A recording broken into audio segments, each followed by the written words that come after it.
Ashleigh, what's happening? Welcome to the Meat Mafia podcast. Hey guys, happy to finally have this conversation. Thanks for having me. What's up? Not too much. Yeah. Thanks for joining us. I know we're doing this virtual over Florida. We were saying we have a really good buddy, Matt Wagner, here in Austin that has been insisting that we get you on the show for a few months because he's just very impressed with your background in strength and conditioning, nutrition. And we've just been kind of like devouring your Instagram content the last couple of weeks. And we've both learned a lot from you. So we're really excited to have you on the show. Well, good. I hope you learned some. Well, what did you learn? What did you learn from Instagram?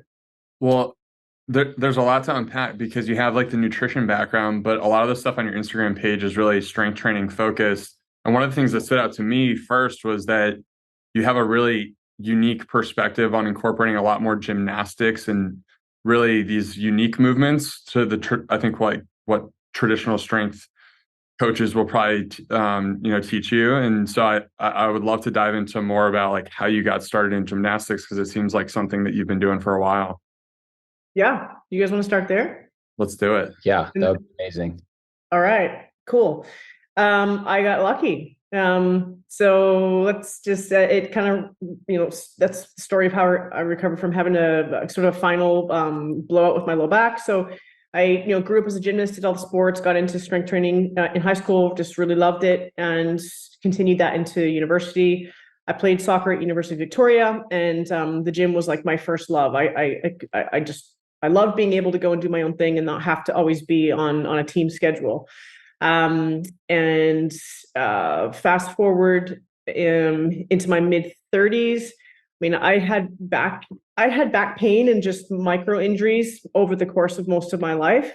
The L5, you guys are familiar with the L5 S1 segment. Sometimes it sacralizes on one side, just at birth. It doesn't separate, and that's kind of common in folks. That may have been why that segment was always vulnerable. But I just kind of carried on and trained super hard through my 20s. And I would just, when I was in too much pain to run, I would just, lie on the floor, put my shoes on, and then go for a run. I just, we're all kind of built like that. We don't stop with pain. We kind of have to be knocked out to stop what we're doing. So, I think I was 33, 34, and the L4, L5 disc herniated for like the third or fourth time, but it really herniated this time. It was a 7 millimeter protrusion, but then the disc fragmented, and so that means it split and it dropped down around and it wrapped itself around the S1 nerve root.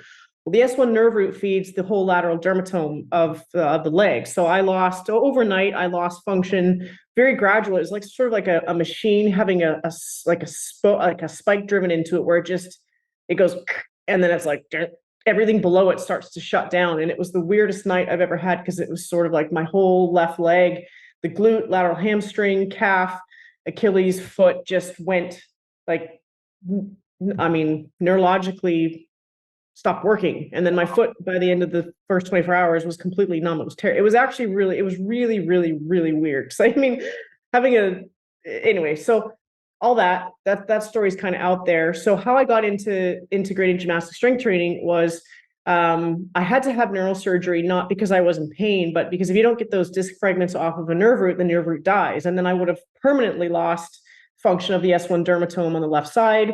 And there would have been no chance of running or anything really normal again. So that's what neurosurgery was for, was to take the pressure off the S1 nerve root and just give it a chance to recover and hopefully get itself back together, which it did. I still don't have an Achilles reflex, but it doesn't affect me much, actually, at all. So I listened to Rob Wolf, Paleo Solution. He was kind of you guys know Rob Wolf probably very, very well. He really pioneered the paleo approach, him and Cordain. So he interviewed Christopher Sommer, who was the men's national gymnastics coach of the past 40 years.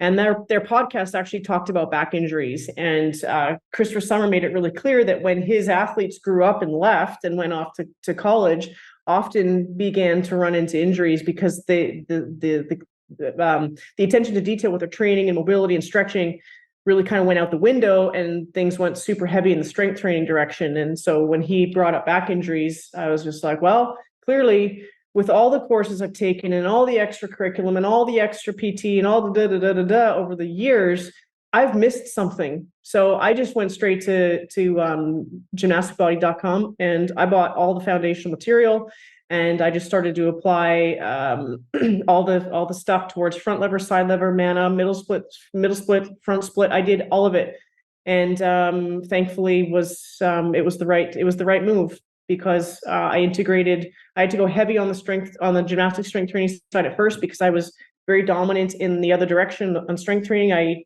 It's not that I never stretched, but I didn't incorporate it into my training most of the time. So that's the story. I got lucky. I listened to a podcast, bought the stuff, did the work, and I went to several level 1 GB seminars, got the chance to work with Summer for a couple of years, affiliated. We were actually the 7th affiliate of GB back before MOVE was born, and had an MRI done about a year and a half to 2 years after neurosurgery, because I was doing so well. I'm like, there's no way structure and function go directly together. And the MRI just showed that the severe osteoarthritic changes that had been well established in the lumbar facet joints for several years went from severe to mild. And the posterior listhesis, which is the posterior slippage of one vertebrae on the other, that had gone from a grade 2 down to a grade 0. Wow. And you see that people don't get better after surgery. They don't get better with training. They get worse over time. So that was sort of, that's how it goes. That's how I got into gymnastic strength training. It wasn't because I figured it out on my own. It was just because I listened to a podcast, and I guess I just trusted the process enough to buy everything and start. Yeah, that's such an amazing story. And it also speaks to just how helpful the right podcast can actually be, because you're like open sourcing all this information. So you probably would never have like connected with a guy like Chris Summers in your day to day, but you get lucky, you get to listen to him on a podcast. It seems like he's saying a lot of the right things to you. It's proving to you, okay, maybe there are some things and practices that I can incorporate to maybe heal the L4 or L5 holistically. I'm just curious, Ashleigh, like how long did it take for you to start to incorporate some of these gymnastics movements where you started to actually feel better in your back? That's a good question, and I can't recall because that was a number of years ago. I'll do my best to give you the best answer on that. I think what made the biggest difference at first was the middle split stretch series and the front split stretch series. Because I just remember doing middle split on my own for the first time, and I was just crushed. And that was probably what started to make the biggest difference were these stretch classes. Mm-hmm. And yeah, I would say that potentially also some of the early stage front lever work, which I really, really underestimated. I mean, I looked at things like bent knee hollow body rocks, and I was like, they're just like on the ground rolling or like rocking around. Mm-hmm. Well, see what happens when you go to do 5 sets of 60 of them with perfectly flexed lumbar spine and your hips not flopping around. The work was so difficult. But I think it was probably the stretch series potentially in the first month that made the biggest difference.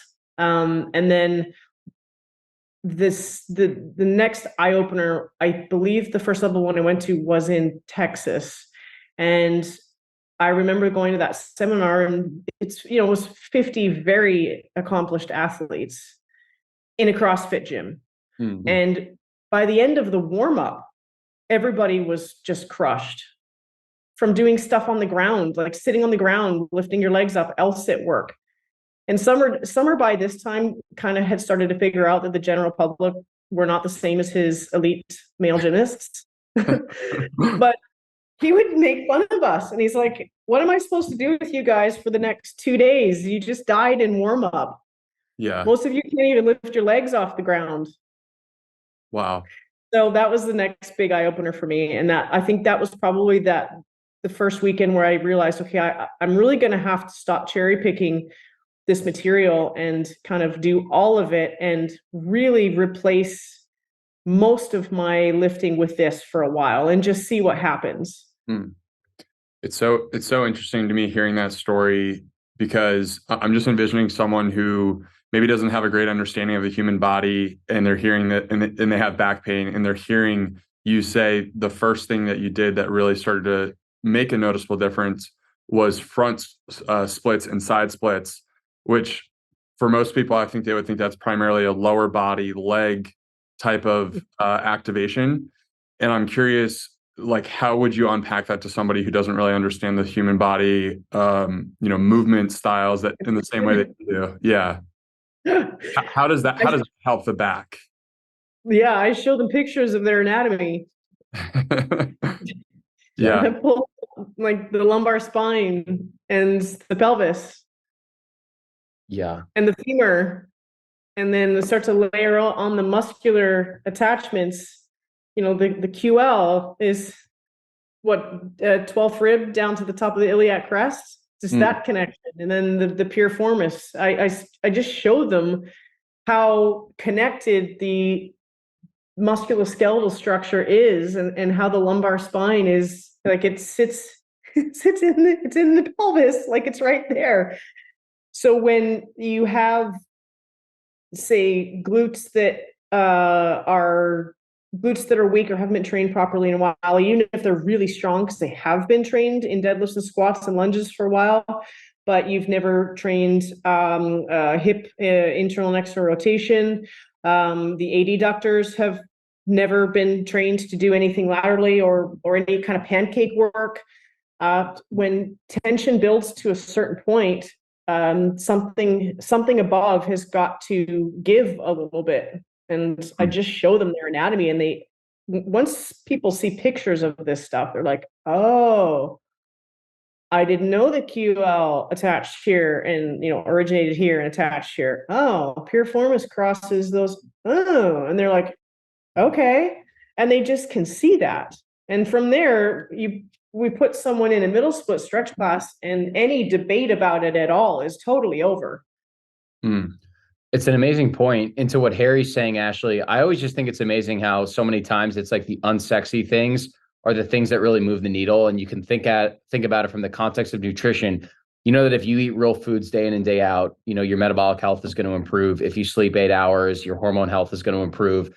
And even with this, like just scheduling like the consistent time to stretch and do mobility work with the right movements, it's like those are the things that really move the needle. Yet we're just so wired to focus on strength training or running or these explosive workouts and movements, but we don't want to take the time to actually do the mobility and the recovery work. And it seems like for you, that was something that really moved the needle for you and helped get you to that next level. Yep. It's the same. We found that to be true with folks at MOVE too. We have a lot of folks at MOVE that come to us. One in particular comes to mind. He had 2 laminectomies, two back surgeries in 2022, I think it was, 2 within 11 months.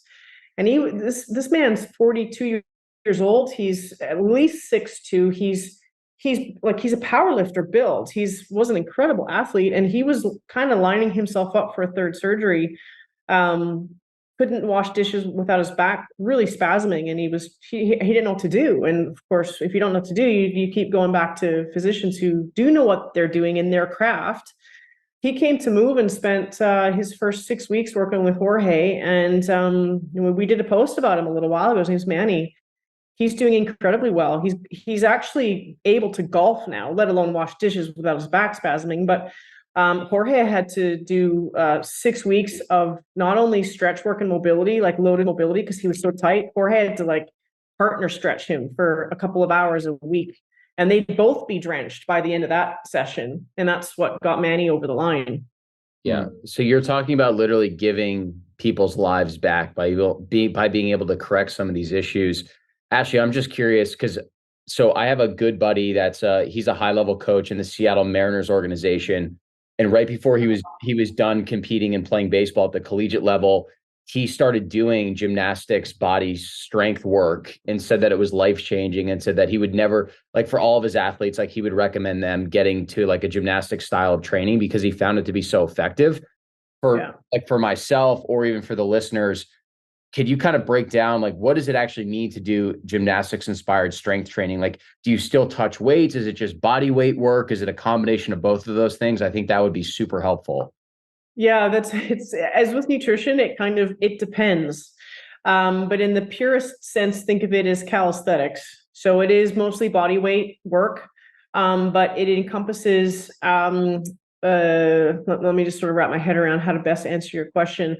So your pulling work. So if it's broken down and you think it's broken down into the end goal of being able to rope climb. All right. So that is one of the reasons that I was able to integrate this into my training is because I really looked at the curriculum from a 30,000 foot view, all of it. And I wrote it all out. I still have those original sheets. I used to spend my weekends writing every progression out, and I knew it like the back of my hand. All 7 progressions: front lever, side lever, manna, rope climb, single leg squat, and I'm missing one other, hollow back press, which is like a suspended push up. So rope climb is all your vertical pull work. So in the GB curriculum, there isn't a point in there where you add weight to your pull-ups. You just do like you get good with isometrics, like bent arm chin hangs, and then you get good with pull-ups, and then you get good with wide grip pull-ups, then you get good at behind the neck wide grip pull-ups, and then you get good at pulling on the rings, and then you get into the point where you're doing pulling and you're integrating some upside down work, and then you get yourself to the point where you're on the rope. And your initial rope climbs, because training for rope climb is very incompatible or compatible with training for single arm chin or single arm pull up. So at no point in rope climb progressions is there you're gonna add weight to this. And when you get to rope climb, it's like, great, you can climb up 1. Good. Now you're going to do intervals of 2 to 3 even before you get to your training. That's kind of how that goes. So the need for external load is very low. Let me think through another one. Hollow back press bridges. Okay. So vertical pull, vertical push was all the push-up progressions, planche progressions, dip progressions. So at no point was there, all right, you can do 5 normal dips, body weight. Good for you. The progression would then be single bar dips, under grip, single bar dips, over grip, single bar dips. Now you're really getting into the mobility side of things. And then it goes from there to dips on the rings, and then. So every progression was more difficult from a mobility, an angle, and a strength standpoint. Pistol squat stuff, Summer wouldn't allow load on lunges until the athletes could easily do like multiple reps per side of pistol squats. What do you think it is about conventional resistance training or weight training? Like, what's missing in that compared to what you would be doing in a gymnastics style training program, where it seems like there's just always a progression to a new movement that stresses you in a little bit of a different way? Yeah, that's a good question. I'll just sort of I'll answer in a way that really comes from how Summer used to talk to us about that. What seems to be missing in strength training programs that just relies on weights is the integration of mobility. So even if someone goes to the gym and they're doing a horizontal push, let's just say they're doing a lot of push-ups. You can say, well, great, that's calisthenics, right?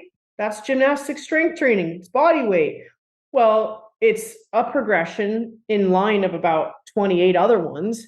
But what's missing is most of the folks going in and doing push-up training aren't doing anything out here. They're not doing shoulder extension work. They're not doing assisted German arm hangs or skin the cats, or they'll try to do skin the cats without all the progressions that lead into that. So usually what's missing is the time to integrate mobility in between your working sets of strength training. Typically, that's what's missing. It seems like most people too have these goals of like squatting 500 pounds or like benching 450, whatever it is, but there's not really that view of like, how is this actually going to help my body feel great too, right? Yeah. Like, you know, it's kind of these almost like ego-driven lifts where it's like, it's simple, so they can just like go in and do a few things and feel like they're really getting a good workout in, but it's not, it's kind of missing the mark on making your body feel incredible when it comes to movement and strength combined. Yeah. Or and that's totally correct. And another degree of how to look at that is, all right, fine. You want to be able to bench press 250 or whatever? I think did you say squat or bench press 400? I said both. Okay. So let's just say, and we see this, let's just say you want to go in and you're able to bench press 300, let's just say. But you put that same guy, and I say guy because I don't know very many women that can bench press 300 pounds. Maybe I'm an idiot and I just don't know who they are. But you put them on rings to do a ring dip or anything that resembles a skin the cat, and they're just like, oh my God, like they cannot load it. They can't support their own body weight in that movement. So the argument really is why not be able to straddle both lines? Why not be that athlete that can press 300 pounds, but you can also do 3 reps of full skin the cat? That's where someone would go. That's where you're missing the boat. Like you can't hang upside down with your own shoulders. Yeah, it's almost like the opposite of becoming hyper specialized. It's instead of that, why not become the most well-rounded, healthiest, strongest, most limber athlete that you could possibly be? Yeah.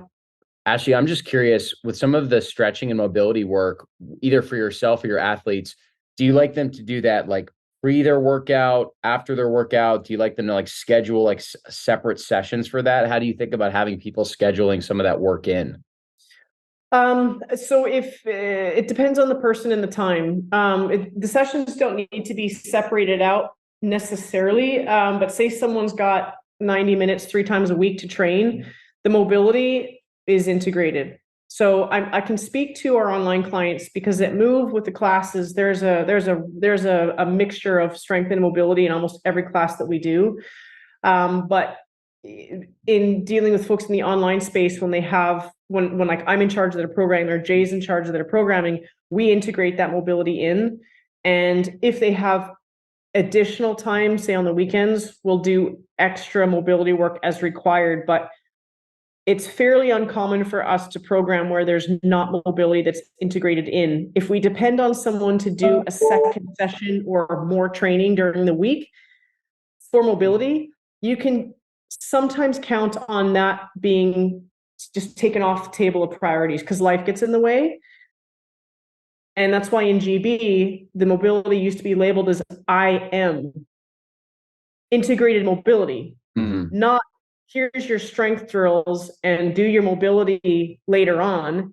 It was you do this strength drill and you integrate your own mobility, and then you do the strength drill again. And you know what I mean? It was integrated. Yeah. So integrated, in my opinion, is really the best way to do it. Now, then there's, extra time. So the middle split stretch series, for example, and everyone that's done GB will know, I've got friends that have been listening to Chris Summers' voice for, 1 night a week for 3 years doing middle split.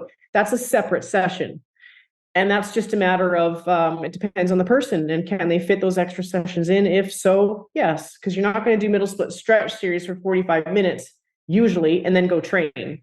You're going to train and do that later, or there's sort of endless ways you can program it, but we really aim to integrate that into their sessions so that it has to be done at the same time the strength work is done. When you guys are programming, how often are you recommending someone who's just getting started to actually be doing this type of work? Because it seems like the type of work that you could probably do daily. It's just a matter of like carving out the right amount of time for it, because there's just so many different pieces that you could hit on. So just curious how you guys think about that. Depends on who we're, I know it's sort of, I'm going to say it depends a lot. It depends on who we're working with.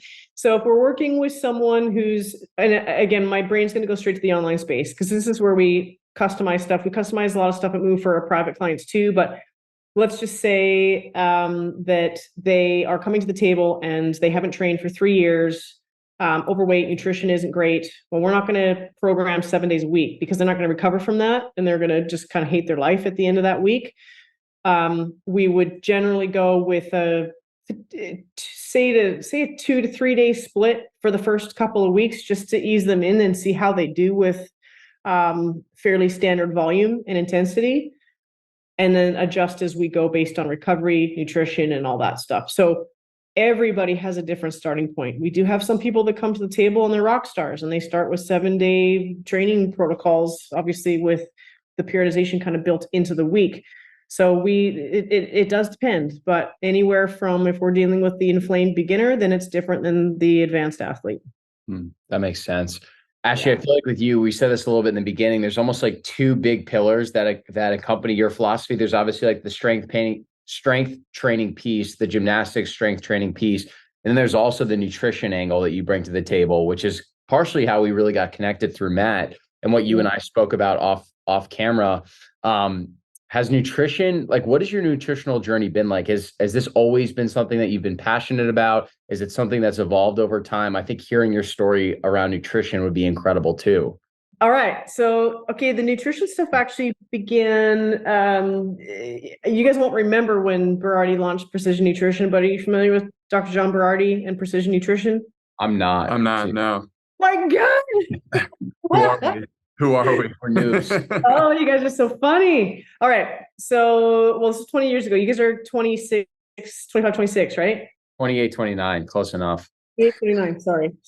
All right. So let's see. I think I was around, I'm 44. So I was around I don't know, 23, 24. And John Berardi, so PhD in nutrition. And at that time, he started the first sort of iteration of his company was called Science Link. Think of him as the Lane Norton of the 90s. Okay. So he was also one of the founders of the product Surge from Biotest. Remember that one? No. Okay. All right. Two strikes on us. Yes. So think like the original blend of a protein hydrolyset and fast acting carbs. The product was called Surge. I don't know if Biotest carries it anymore. Is Biotest even around anymore as a supplement company?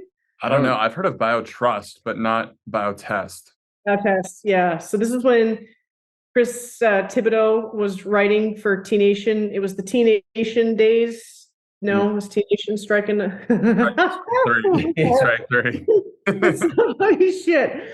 Anyway, okay. So, but John Berardi, super smart guy, obviously PhD in nutrition, and his second build out of, or his transition from Science Link was Precision Nutrition. And Precision Nutrition started as a small group on a forum. And I was kind of one of those original. I was really, really, really into nutrition growing up. I was that kid that would put anything in a blender with protein. And I was like, all right, I'm good. I got protein and I got a blender. I don't need anything else. But Berardi taught me a lot, actually. I learned my foundational habits from Precision Nutrition. If you just pull up Precision Nutrition or PN, you'll find a huge database going back 20 years of everything. And I think that they're probably one of the most successful companies when it comes to online transformations. PN pivoted online pretty fast and started to do huge body transformations. My coach for about 5 years in the figure world was Carter Schoffer, who ran the sort of the sister company to PN called Body Transformation. But anyway, he came up with the 10 habits. And I was like, well, those make a lot of sense. And I'll rip through them really fast. I actually wrote them down in prep. And these habits have formed my nutritional foundation for most of my life, over 20 years now. And I haven't really found much need to kind of like diverge from these. The number one, the first one was, eat frequently throughout the day. And I know that that's come up for debate now from a metabolic standpoint, but from a getting all your food in standpoint, it kind of makes sense. So habit number one was eat frequently throughout the day, eat protein with every meal. We all know that that's important for numerous reasons.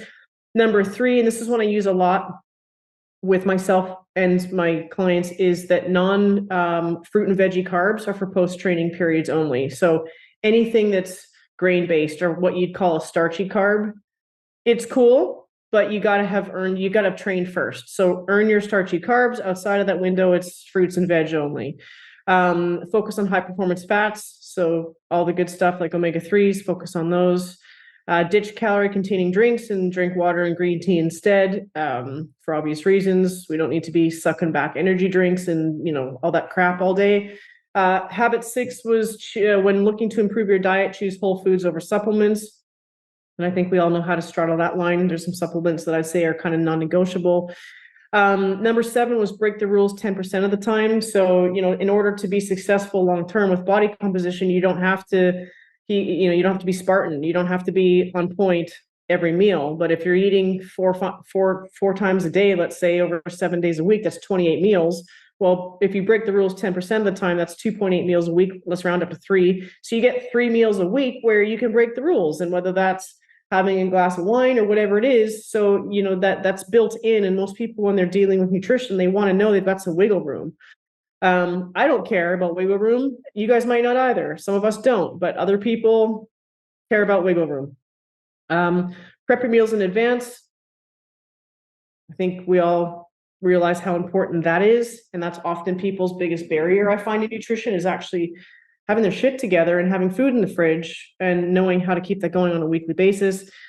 Number 9 was eat as wide a variety of foods as possible. And number 10 was choose nutrient-dense foods. So those 10 habits are really, when I learned those, I was like, well, how could this go wrong? And I follow them to the point now where I don't have to think about, holy shit, what am I going to eat this week? Or is this food bad for me? Or is this bad for me? Or why am I getting fat? Well, because I'm not getting fat. Why am I not getting fat? Because I follow the rules. I mean, that's my philosophy. That's been what I've built my life out of. So for someone listening who hears you say one of the biggest barriers to people figuring out nutrition is meal prep, I'm just curious, how do you go about coaching people on that? And how did you learn it for yourself? Because it is one of those things that it does take a lot of conscious effort at the beginning to really thoughtfully put together meals and actually like what you're eating. I think that's something a lot of people struggle with, is they think that healthy eating has to be like dried up chicken and turkey and broccoli. And it's like, no, you can actually make these meals taste good. Yeah, for sure. I mean, yeah, and it's really interesting because some folks have gotten themselves into the habit of doing Instacart a lot of times a day. I mean, I had one lady, she did Instacart so much that her Instacart bill monthly was over $2,000. Wow. And it wasn't because they could afford to do it. It was because that was how they had started to eat. And I'm like, wow. So generally what I do is I like to take the path of least resistance and go, all right, if we can cut that down in half, then that's a step in the right direction and it doesn't overwhelm that person or that family. So, but I generally would go, all right, you're going to have to go grocery shopping a couple days a week. Choose the days and try to keep those days consistent. And when you go, pick up the stuff that you know you like to eat. Most people like to eat all sorts of cuts of meats. Most people like healthy fats. Most people like eggs. Most people like veggies of some kind or some mix or some salads. And I just go pick up what you need and like, let's just start there. Let's get you cooking. When you go grocery shopping, let's get you into meal prep. So meal prep might mean cooking your meats for the next 3 days, and you put everything, good glass storage stuff inside in your fridge, and you're kind of set. So it depends on the person, but I aim to cause them the most amount of good with the least amount of overhaul, at least for the first couple of weeks, so they can get grooved into that habit. And then I insert another habit. I think that makes a lot of sense. And I like the concept of like 2 trips to the grocery store a week. I think it makes it more manageable for people. It's like, number one, you're just buying fresher food. There's psychologically, it's like you're not spending quite as much if you're like whacking one huge bill for the week. And it's also just more manageable too. It's like, you know, you take maybe you like take inventory for a week and you're like, all right, over 3 days, I eat maybe like 6 pounds of animal protein, throw in some chicken thighs, some steak, some ground beef, some fish, whatever you like. You can get that variety in there, and then throw in some salad, some fruits, some vegetables, and then you load up twice a week. And then it's up to you to really do the meal prep. It's funny. Yep. It's like, there's so many ways to skin the cat, where like some people might like to meal prep on Sunday in advance. That's totally fine. I also feel like a lot of times, like if I'm going to make a steak for dinner, I'll just make an extra steak and then I throw it into a glass Tupperware container, maybe throw some fruit in there, maybe some rice. And then I'm like ready to go for the next day. And I have 2 meals out of that. And it takes 10, 15 minutes max. Yep, that's exactly correct. And as long as you point that out to who you're working with and they're on board with it, it's not as hard as people make it out to be, but it's just figuring out how the heck to start. So yeah. And then I'm a big fan of, I love supplements. I love protein powder. So I teach people also, let's throw in a couple shakes a day. I was going to show you guys just something interesting, because you asked a question about where people are falling short. I was going to pull up something really fast and show you, like, this is what I see a lot of. Hang on, let me just minimize my email. Can I do a screen share? Yeah, that's perfect. All right. Just enable that for me, Brett.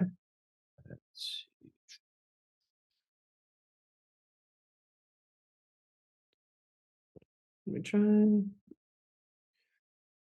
There should be a setting at the bottom where it allows multiple screen shares. Let me see. Multiple. All right, did that work? Yeah, okay, good. So whenever I do nutrition stuff, I always start with looking at like what is actually happening, because you asked about folks and where we're falling short in most people's diets. Well, just look at this. This was before I started doing any work, and I go, I just need to see what you eat for like 4 days. Well, we have 16 grams of protein, 43 grams of carbs, and 20 grams of fat. And it's just like stuff like pizza and whatever that was for a snack. This is really, and there was some sort of something stupid down here, but this is common. Mm-hmm. This is one meal or one day? One day. No, this is a day. Here's I think I pulled up a couple of others just for. Here's another banana. And then some, this was good. Like we got some eggs going on. We've got some nice, good quality fats. But at the end of the day, I mean, and that was the day. It's super, super, super common. Food journals are terrible. I look at them and I'm like, sorry, that's a duplicate. I'm like, how are you alive? Like, this was decent. This was for a big guy. He hit his protein targets for that day, but yeah, people's nutrition is all over the place, and they'll get it really right for a couple days, and then they're like, right. Yeah. What are your thoughts on the most effective ways to incorporate a food journal? Because it's something that Brett and I have talked about on the show a number of times. It's worked for us. It helps us get it helped us at a certain moment in time get pointed in the right direction, build like a really good intuitive sense around food. But it's also one of those habits that's really tough to get started. So is there like an app or like a kind of a protocol that you follow? Yeah. So myself personally, I love using the First Form app. And it's just not because I'm affiliated with First Form. It's because I love their app. It's very user-friendly. Like everyone I've had tap into that. They don't have tech support problems. They don't have issues going, hey, how do I log a meal? Like there's 8 steps to do this. So that's what I use myself personally. And I don't mind. I didn't track food for years. Because everything's so dialed in, I didn't really need to, but I'm doing it now just because I expect other people to do it. So I'm doing it myself. I like that app. Things carry over fast and it gets a nice breakdown of things. And then for my clients, I'll either have them tap into the First Form app, or we use Trainerize and we use their software a bit for tracking. But people definitely kind of have some resistance against it sometimes at first. But I say, listen, if you want me to give you guidance here, I'm not going to do it without you doing this. Why would it'd be like hiring an accountant and having them give you business advice and you haven't provided them with a single financial document. That's ridiculous. So I always look for a while before I start, and I see patterns, and then I can really help someone. So I don't coach without them doing that. And a food journal I won't do either, because then they're just writing things out on paper, and that paper doesn't track calories or any of the macros. So I'm like, hey, you got to track. Yeah, it's a great perspective. And the thing with like that online food journals, it's the ultimate truth teller and the ultimate lie detector too. And like writing stuff out is still it's a good starting point. But to your point, you can't see macro breakdown. You can't see the calories that you're actually getting in. You can't see where you're deficient for the day. And then you're taking it a step further where it's like a client is actually paying you money, and that way you can keep them accountable. And I would have to imagine, just by keeping an online food journal and working with you, I'm sure you see people's dietary patterns get way better because now they actually have that skin in the game and they're not just relying on these old patterns that they've been doing for years. Yeah, completely. Like over time, it helps, because when I'm coaching with someone, I jump on with them once a week, and I do screen share and we look at what's happening together, so they can see when I started off, my average protein intake a day was 20 grams and now it's 90. I'm like, good, 90 is good, but I want to start to hit, if it's 120 grams a day, then we work on that. So yeah, it's really good for them. No one ever really starts and then starts tracking and gets some momentum and then just goes, I hate doing this, I'm stopping, because the results are coming, they're feeling better, they're starting to lean out, they're performing better in the gym, they've got more energy, they're sleeping better. So the success just leads to more wanting to do it. And generally with tracking in an app, it gets easier over time, especially with the apps that are user-friendly, because you can carry over all your meals, so you don't have to like duplicate everything every day. That would suck. But yeah. And I never let people tell me just verbally, oh, I eat well. I just, as soon as someone says to my face at Move or whatever, I eat well, I'm like, that's nice. I don't want to hear about it. I want you to track it. Because I know when I see it's going to be total turd. Like it's going to be massive turd. So I'm like, thank you. Track it. Yeah. And there's a thing that humans do. I don't know what it's called, but it's been proven that psychologically we think that we eat healthier than we really do. Right. What's that called? Delusion? Delusion. Yeah. Is it being delusional? Yeah. Survival. We all think we're fucking badasses. Like, yeah. And then and then you're like, okay, well, you're coming to me for a reason. I'm curious. So the whole argument around counting calories, I think, is like, it can be a really useful tool for the average person. How do you kind of approach that so that one, like people are making progress, and then two, they're not like eventually just obsessing over calories and counting every single calorie that they consume? Yeah. So I approach it from two angles. I just go, well, we know we need to be in this range. And when they're tracking food inside of an app, they're not counting calories. I'm like, you are not doing it. All you're doing is entering food. Right. The app is counting calories for you. So as far as like the person going, I don't want to, I'm like, well, don't worry about it. You are not counting the calories. The software is counting the calories. Okay. So let's just get that straight. And then number two, I go, we're focusing on a range for a reason and for a certain period of time. After this period of time, we expect that this is going to change, and then it's going to change into another range. So I just present it as, if you're aware of what that range actually looks like, eventually you can detach from what that number is, because you've done it enough times, you kind of know if you're in the right range, you're not in the right range. Are you accomplishing your goals or are you not? And that's about as complicated as I make it, honestly. I don't have a lot of experience working with people who get really obsessed with the calorie numbers. That's a bit beyond really what I would say I have experience with.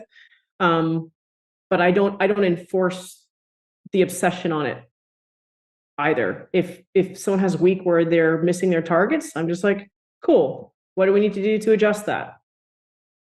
Yeah, it sounds like you have these 10 principles that have worked with you for 2 decades. You're able to teach those principles to your clients. And like, that's the amazing thing about eating protein dominant real meals, is that once you nail that, the body has an amazing way to self-regulate. It's like if you're eating steak and chicken thighs and fish and eggs and all these amazing sources of protein, it's really hard to overeat those foods too. So it's like, if you're getting them to incorporate the right foods, like they're probably going to be on point from a calorie counting perspective, I would think. Yeah, exactly. Once you start to get your meal timing down and you kind of plan your meals a certain way around your training, which I also have found to be effective, from there, you can just fill in the gaps when you're a little bit hungry, and it kind of gets simple. I think nutrition's incredibly simple. I understand that there's ins and outs and there's complications. I get it, especially if you're dealing with gut health and autoimmune. Like, I understand those things completely need their own approach, but from a general standpoint, the application of eating well every day can be pretty easy. Yeah, right. Ashleigh, what is your thought process on like the popularization of things like the carnivore diet over the last few years? I know you have more of like a paleo-ish approach to eating that's worked for you for 2 decades. Do you think there's a time and place for carnivore? Have you tried carnivore? Would love to get your thoughts on that.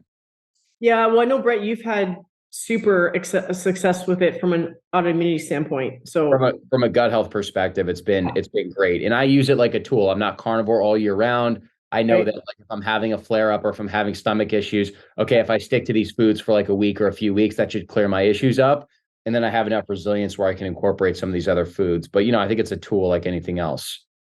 Yep. Yeah. I love it. Essentially, if you look at it, it's basically an elimination diet.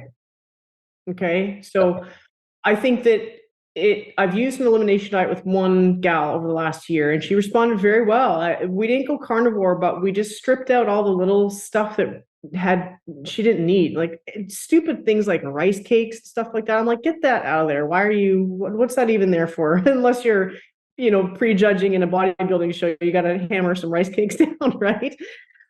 So I think that the carnivore diet in particular can be used very effectively as an elimination diet. And as you alluded to, I think that it's very important for people with gut issues and 1+ autoimmune diseases to really lay off grains for sure. I'm a big fan. I've never been a lover of grains myself for the reasons that most people know about, which is not only the anti-nutrient content, which I think has been overblown quite a bit, but just because most people are way too sedentary and eat too many grains anyway, and just don't need it from a body comp standpoint. So I think something like the carnivore diet can be really useful for periods of time. And as you said, if you have a flare up, you kind of go, right, what did I allow back into my diet that I don't respond to really well? And you strip it out and go a little bit more down that path. I know Jordan Peterson's daughter had just gnarly musculoskeletal problems, right? And she went she had like a double ankle replacement, I think. Yeah. I remember him talking about that, and she went carnivore, and I think she still probably is, and it saved her life, basically. It did. Yeah. Ashleigh, I was just going to ask, what's your perspective on the rise of autoimmune issues? Like, it seems like it's very much related to food and food quality. And from your nutritional background, I'm sure you have some interesting insights there. Yeah, I haven't studied autoimmunity for a little while. So as far as the statistics on how fast it's increasing, I'm not up to speed on that. Can you give me some data on it, and I'll give you my input? I just know that if you look at a graph over the last 100 years, it's like exponential increases of autoimmunity, which particularly over the last 50 to 60 years, when you really start to see U.S. dietary guidelines and recommendations change. I wish I had the specific data to tell you, but it's like, I would have to think that there's a very clear connection to the foods that we're now eating, the processed grains, the overconsumption of grains and sugars, and the way that these issues are popping up. And now with podcasting, people are learning, hey, I can actually cure these incurable autoimmune diseases by eating those foods. So meanwhile, in the medical community, we're still pretending we don't know why they arise. Yeah. That's another story. So I think the link is, I think it's very clear that not everything with autoimmunity, but the uptick, you couldn't help but wonder, well, does it have anything to do with what we're eating? And it's like, well, you look at how most people eat, and I just showed you an example. Most people's diets are way too high in processed food and grains, way too low in amino acids and essential fatty acids. So over time, the gut lining just gets bombarded, and in some people is very susceptible to the gaps forming, which is the foundation for intestinal permeability. And we all know, including the medical community, that once you start to have undigested food particles pass through the gut lining, autoimmunity is born. So if you reverse the process, how could you not conclude that what we're eating, which contributes to the gut lining being healthy or leaky, couldn't be linked to autoimmune disease? So it's very obvious to me, and even more so when you start having folks like yourself that remove certain foods from their diet and they get better.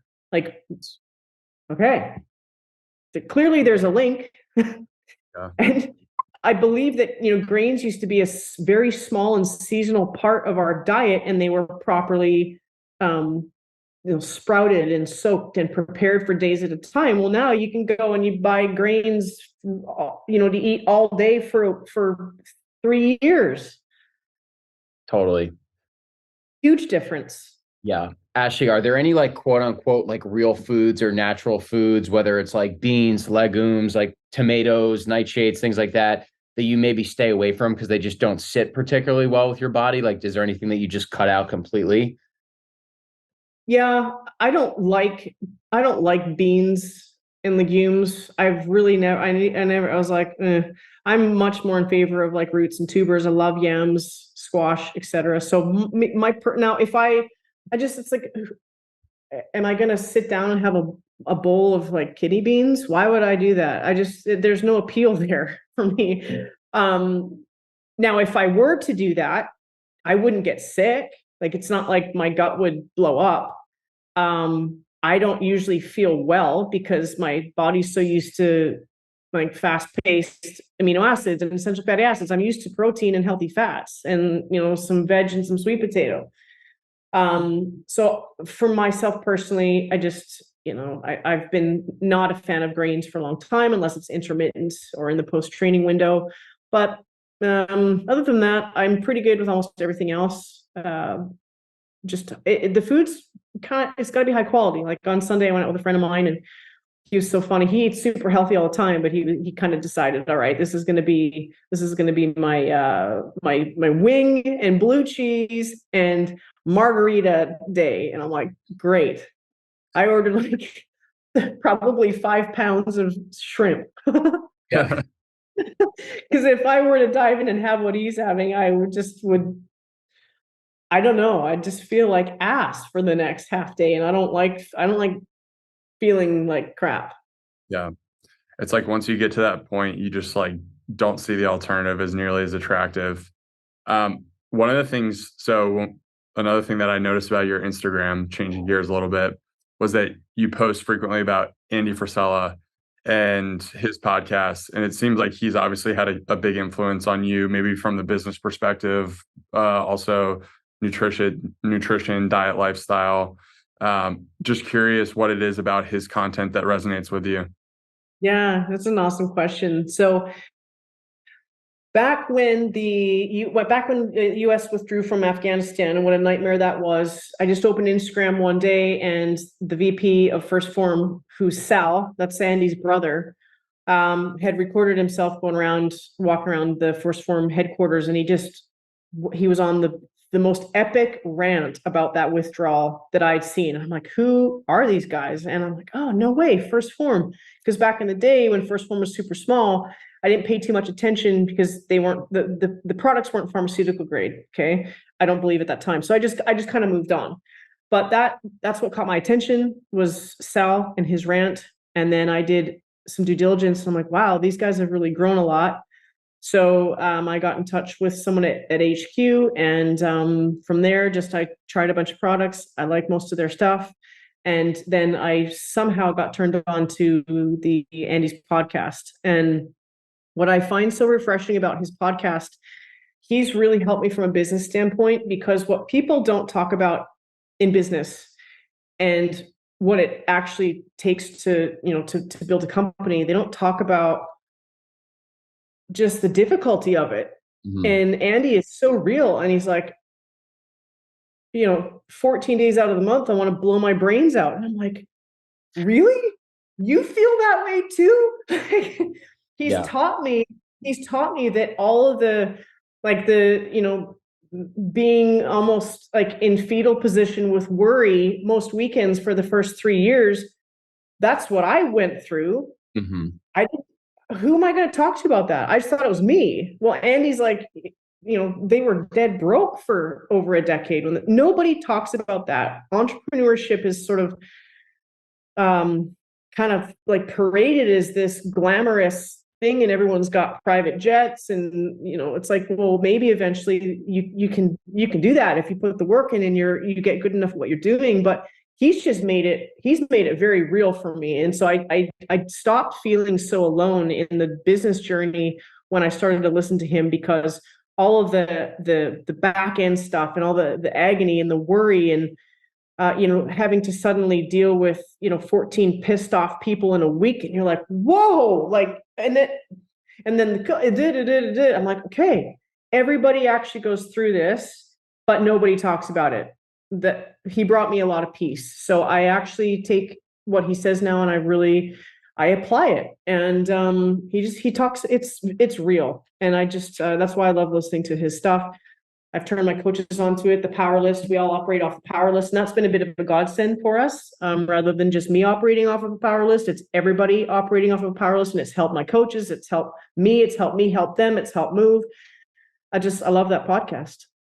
Ashleigh, can you describe what the power list actually is and how you use it in your day-to-day? Yeah. So the power list is 5 critical tasks to move your business forward every day. So you go into the day with your power list, and it's 5 items. The items aren't do laundry, clean the balcony. The items are like contact the doctor of physical therapy at the clinic who wants to refer. Make an intelligent post about one of our clients. Like, they're things that when you do them, they will move your business forward. And as you get through your day, you cross the stuff off your power list. And Andy's like, when I'm done my power list, I can do, like, the rest of the day is mine. As opposed to waking up every day and going, oh my God, you just have this whirlwind of stuff that you have to do, and you forget half of it. I kind of joke around, and Andy would probably get mad at me if I said this, but my power list at the end of the day turns into like a power page. And so for me, it turns into more than 5 things. And Andy will probably publicly, like, smack me one day for saying that. That's not the power list. I'm like, I know, I try, but it gets bigger. So for me, it helps me keep tasks clear. I cross them off, get them done, go into the next day with the new power list. For my coaches, they keep it to their 5 things, and it has everything to do from client retention to member follow-up to remember to reach out to Sally, who wanted to talk to me about private training, post on Instagram about why I'm doing ring chin-ups in this manner. It's all that stuff. So it's helped us enormously. Yeah, that's great. It's amazing too how you notice with your power list, a lot of the times the most critical tasks are maybe the more difficult things that you push off. And everyone can relate to this feeling of like, you're getting to the end of the day and you're like, hey, I know I should have cold called or reached out to this person and I didn't do it for whatever reason. Versus like when you have the power list, it's like, no, these are the 5 things that I'm going to prioritize. I'm going to get them done. And that dopamine hit of crossing those difficult, critical things off the list is so incredible. It's almost like a waterfall effect into the rest of the day with this great energy. And you have the confidence of being like, all right, I banged through the most critical things early. The rest of the day is just up to me. Like, it's not super dissimilar to getting in a workout or a hard training session in the morning. It's like, you feel like you've already won the day and you can go do anything else from there. Yeah, exactly. Have you guys kind of played with the power list at all? I have not, but episode 16. Yeah. Okay. Yeah, he's amazing. It's just like, Harry and I talk about him all the time. We our good buddy Danny Miranda, that has a big podcast in the entrepreneurship space, he went out to First Form and did a live podcast with Andy. And Andy said it was one of the best interviews that he's ever been on, which was really cool to see our buddy pull that off. But what was your buddy's name? His name's Danny Miranda. We actually had him on the show. I'll send you his podcast with Andy. Was it a recent one? Recent, like two months ago. Okay, what's his background again? He's our age. He lives in Austin, and he's done like 350 podcasts, like entrepreneurs, creators. He's had on like Gary Vee profiles like that. But Andy was on his show. Yeah. Andy was on his show. Okay. Yeah. Okay. I'm like, why didn't I hear that? Okay, I got it. Yeah, please do send that to me. That's very cool. Very cool. But there's like this certain genuineness to Andy, and you don't really get the opportunity to listen to entrepreneurs that are that successful, that are actually willing to talk to you about mindset and just realistic things that entrepreneurs need to think through. Like we're in year 1 of our business, and it's like you have a lot of those sleepless nights or weekends where you feel like you need to work, and you're like, there's so many moments where you're questioning, shit, is this the right thing? And I think he talks through a lot of those things, and it just gives you confidence. And it's like, no, that's normal. That's what he went through. And now you see where he is now, but his willingness Yes. to teach and be vulnerable is like one of the most special things about him. Yes, yes. And guys, don't ever like going into MOVE. I mean, remember, I was a successful sole practitioner just with my little corporation before MOVE. And then when MOVE came along, it was like a whole other ballpark of stuff that I didn't even know that I didn't know. But don't ever feel bad about working weekends. I mean, for the last 5 years, Friday afternoons, Saturday afternoons, most Sundays, like into Friday night, sometimes into Saturday night, I'm working on the business, and it's been that way every single week. Sometimes during the night, during the week, I won't put my computer away till 7:38, and that's because I'm forcing myself to put it away, powerless for the next day. But it's so normal. And I tell my coaches that I'm like, as you're growing, don't have this idea that when the weekend comes, it's abnormal to follow up with a lead or make a sale or spend time working on what you're going to do next week. That's good. That's normal. It's not if you're running a business, whether you're as Andy says, an entrepreneur, so you're within the business, or you own the business. If you're an entrepreneur and you want to have this thing where you just cut ties and you have no responsibility on the weekends, I don't think that's a good idea either. So that's a different topic, but don't feel bad. It's normal to be working on weekends. I mean, it's take a break, go train, go do something you want to do. It's not that I don't do fun things. I do fun things all the time, but it's, you don't feel bad about putting the time on the weekends. That's where some of the best time is, because you're not interrupted as much and there's less going on in society where you can kind of buckle down and get your stuff done. But yeah, it's such a good point. I feel like over the past year and a half, there's been a lot of moments where working through the weekend has felt like very effortless because there were so many things that needed to happen. Like you just needed to keep the continuity of the workflow going, but you can make in time. It doesn't necessarily mean you can't make time for other things that matter. It's just like, you still have the things that you just really need to get done and work on. And I do feel like most entrepreneurs who are starting off kind of almost over romanticize what their journey is going to look like. And just kind of accepting that from the front, like, hey, there's going to be nights where you're like just in full doubt mode, but you also will see the other side of it. Someone will come up tomorrow and you'll have a new perspective. yeah, you're absolutely right. I've had sometimes in the afternoons when I get a chance, I'll jet on my bike to the beach, which is about sort of a 12-minute bike ride over to Clearwater Beach. And I've had afternoons where I've done that and I've had like tears streaming down my face because I've been so worried or upset about something that happened. And that's helped me clear. I've been so angry where I thought like I could just like run to the beach, sprint, like so pissed about something. And that's just, it's part of it. But if you got to have that outlet too. So just know that all the anxiety and the fear and not knowing what's coming the next day, and every week where it's been like extreme worry and fear, I'm just like, hey, listen, you got to like change your mindset and things always work out. And we've grown incredibly over the last few years, even through weeks that were total crap weeks. We've always come out the other end. And a picture I'm going to post soon is I'm so excited about this picture. I'm going to call it the fuck yeah picture of Jason and Jorge. They're the directors of coaching at MOVE, and that was a position that we created. And I'm like, guys, there's going to come a day where you're going to get this role has profit distributions on our weekly GI. And they're like, I'm like, it's not right now, but this is what we need to do it. And guess what? They got for the first time this week. Those distributions. Yeah. Wow. Like, fuck yeah. And I'm like, fuck yeah. I love you guys. Thank you. Because without them, Jorge's new to the team. He's a year in, but he's been an absolute blessing for MOVE. And Jay's been with me for about 4 years now through COVID and through all the stuff. And they did it. And the goal is to do it every week. Because if we hit the targets, they can do it every week. As owners, Jim and I've never taken profit distribution checks ever. And we can do that because of what we've done. Wow. Yeah. It's such an amazing win to celebrate. And it just shows that like all the emotions that you've experienced, like it's all worth it. And the pieces are coming together. And, through you doing that, it's like MOVE is literally changing people's lives. You're making people healthier, more fit, giving them more confidence, more energy to live the best lives possible.